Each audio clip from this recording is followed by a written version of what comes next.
2024 നിങ്ങൾക്ക് എങ്ങനെയാണ് കടന്നുപോയത്? ഒരുപാട് നല്ല നല്ല ഓർമ്മകളും ഒരിക്കലും മറക്കാൻ പറ്റാത്ത ഓർമ്മകളും നൽകിയാണ് 2024 ഏതൊരു മലയാളിയുടെയും ജീവിതത്തിലൂടെ കടന്നുപോയത് അല്ലേ? വയനാട് ദുരന്തമായാലും അർജുന്റെ അപകടമായാലും അതുപോലെ പാലക്കാട് കുട്ടികളുടെ മരണം, ഇങ്ങനെ ഒട്ടനവധി ദുരന്ത വാർത്തകളിലൂടെയാണ് നമ്മളെ കേരളം അല്ലെങ്കിൽ നമ്മൾ മലയാളികൾ കടന്നുപോയിട്ടുള്ളത് അല്ലേ? അതേപോലെ ഒട്ടനവധി സ്ത്രീകൾ നേരിട്ട ബുദ്ധിമുട്ടുകൾ, ഒരുപാട് റേപ്പുകൾ, ഒരുപാട് നഷ്ടപ്രണയങ്ങൾ, ഇത്തരത്തിൽ ഒരുപാട് ദുരന്ത വാർത്തകളിലൂടെയൊക്കെ തന്നെയാണ് നമ്മളെ കേരളം കടന്നുപോയത്. നമ്മളൊക്കെ ജീവിതത്തിൽ 2024 ചെയ്യണമെന്ന് കരുതി പ്ലാൻ ചെയ്ത് വെച്ച് ഒരിക്കലും നടപ്പിലാക്കാൻ കഴിയാതെ പോയ ആഗ്രഹങ്ങൾ, ഇങ്ങനെ ഒരുപാട് കാര്യങ്ങളിലൂടെയാണ് നമ്മൾ 2024 കടന്നുപോയിക്കൊണ്ടിരിക്കുന്നത് അല്ലേ?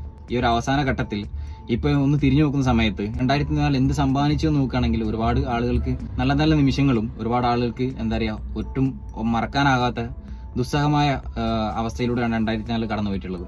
എടുത്ത തീരുമാനങ്ങൾ പൂർത്തിയാക്കാൻ കഴിയാതെ 2024 കടന്നു പോകുന്ന സമയത്ത് ഈ ഒരു വരുന്ന 2025 എന്തൊക്കെ ചെയ്യണമെന്ന് നിങ്ങൾ പ്ലാൻ ചെയ്ത് വെച്ചിട്ടുണ്ടോ? അല്ലെങ്കിൽ ഈ ഒരു വർഷം കടന്നുപോയതുപോലെ പുതിയൊരു വർഷവും കടന്നു പോകും. പുതിയ പുതിയ ആഗ്രഹങ്ങളും സ്വപ്നങ്ങളും സാക്ഷാത്കരിക്കപ്പെടുന്ന ഒരു വർഷമായി ഈ ഒരു പുതുവർഷം എല്ലാവർക്കും വരട്ടെ എന്ന് ആശംസിക്കുന്നു. നഷ്ടപ്പെട്ടതിനെ കുറിച്ച് ഓർത്ത് സമയം കളയാതെ ഇനി വരുന്ന ഈ ഒരു വർഷത്തേക്ക് വരാനിരിക്കുന്ന അവസരങ്ങളെ മുതലെടുത്തുകൊണ്ട് പുതിയൊരു വർഷം, പുതിയൊരു ജീവിതം കെട്ടിപ്പടുക്കാൻ എല്ലാവർക്കും സാധിക്കട്ടെ എന്ന് ആശംസിക്കുന്നു.